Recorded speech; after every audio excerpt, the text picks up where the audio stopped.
G'day everyone, welcome to Inside Rugby with Mark. The final whistle has just gone in the British and Irish Lions game against New South Wales Waratahs, played at the Sydney Football Stadium in front of a 41,000 people record crowd in a New South Wales game. And what a game it was. It wasn't the best of game, but New South Wales did very, very well in terms of the defensive patterns, and they took a couple of opportunities, I thought, when they did, but the Lions looked dangerous in the first half. Hugh Jones getting a couple of tries, and probably the standout player for me in the first half for the Lions, although we saw great performances from Alex Mitchell. He did very, very well. A couple of good runs from Blair Kinghorn. Tuipulotu was doing well and handling a lot in the first half as well. And the forwards, Ben Earl was big in the first half, doing a lot of stuff.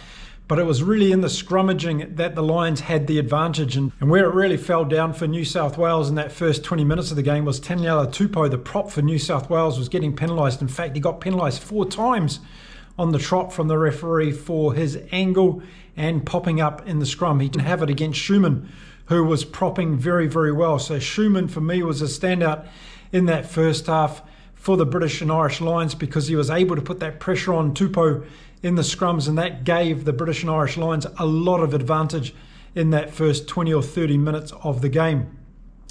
But there was a lot of good players for the New South Wales team, particularly in defence, and the standout for me was Gamble. Their number 7 was absolutely fantastic. He did some great steals throughout this game, made his presence felt, and he was very, very good. Now, the Lions have been able to kick on in most of their games when they get the scoreboard going, but in this game, it didn't happen that way. They got to half-time. They were in the lead by 14 points to 5. There was a couple of disallowed tries in this game. As we've seen in the games across the world so far this weekend, the TMOs are getting involved. We're seeing a lot of tries being pulled back for different infringements that are taking place. And it's taking quite a bit of time out of the games. Let me know what you think about the TMO situation in this particular game. So 14-5 at halftime, the Waratahs would have thought we're still in with a chance if we can get an early score in the second half. Andy Farrell wouldn't have been too happy with the execution of the Lions in the first half. I thought a lot of balls went to ground. There was a lot of poor decision making, but the New South Wales defence was very good, and you have to give them credit for that as well. So far on this tour of the British and Irish Lions in Australia, no team has scored against them in the second half. Well, New South Wales was able to turn that around. South Wales started off the second half exactly how they wanted to. Ethan Dobbins went over for a good try to them, and it brought them back in touch on the scoreboard. But the Lions weren't going to sit down and wait. And of course, they carried on trying to put on the pressure, and they did that through the scrummaging. Their set piece was very, very strong in this game. Good game from Cummings as well. He stood out on a couple of occasions for me, as did Van der Fleer for the Lions. But it was Alex Mitchell that made a great break close to the line, sold a dummy, went over for a relatively easy, soft try for the Lions that put them out a little bit further on the scoreboard at that stage.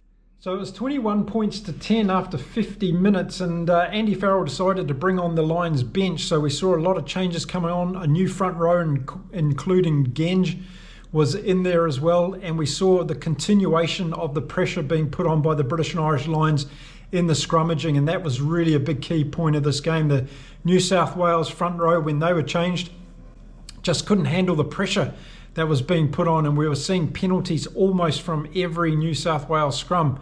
The pressure was so intense. But what was really good by this New South Wales team, I thought, was that they didn't let the Lions score again in the game. So there was 30 minutes more to go in the game. The bench didn't have as much of an impact as many people would have thought. I would have thought the bench from the British and Irish Lions would have overrun this New South Wales team in the second half, but they didn't do that.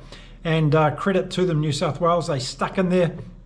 Despite the scoreboard difference of 11 points in this game, they were very, very good in making sure that they used the passion that they had to take on the Lions, to turn into energy, which resulted in a great defensive effort, I thought, at times.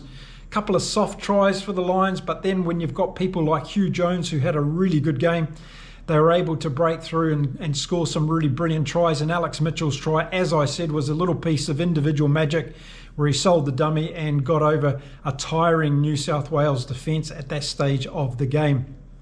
It wasn't a classic rugby game, but I think a lot of credit New South Wales for providing the score difference that we had in this game.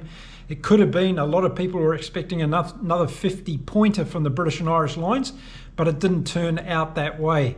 Some of the players that really stood out across the pitch for me in this game, Alex Mitchell, I think was one of the best on field for the British and Irish Lions. I also thought that their props did very, very well. Cohen Dickey in particular, and also Schumann, taking it to Taniela Tupou and coming out on top in that battle for sure.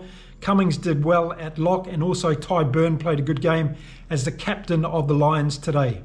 From a New South Wales point of view, they lacked a little bit of direction at 9 and 10. I thought they got lost a couple of times there in terms of getting the ball away at the right time. Andrew Callaway did a couple of good things on the wing for the New South Wales team. I thought he saved a couple of tries, and he's also good in his decision making at times.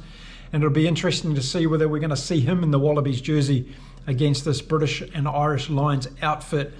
For the rest of it, I thought we saw Amir Tosa was fantastic. He was big and huge and into everything. And Leoto was having a good game as well. It was Charlie Gamble that was the pick for the New South Wales team for me. He was outstanding in some of the steals. Just his technical positioning, the way that he was able to get his body over the ball, standing on his legs and being able to pick those turnovers off. He did that several times throughout this game. And he really saved the New South Wales Waratahs on a couple of occasions from try potentials from the British and Irish Lions. Overall, it wasn't the best game so far from the Lions on the tour. Far from it. In fact, I think it was probably their worst game on this tour so far. So a lot of changes in the team. 14 changes made for the starting lineup from Andy Farrell. But I think this is a good thing, because as we've gone through these games quick in succession now, we're starting to see the team I think is going to make the test team for the British and Irish Lions.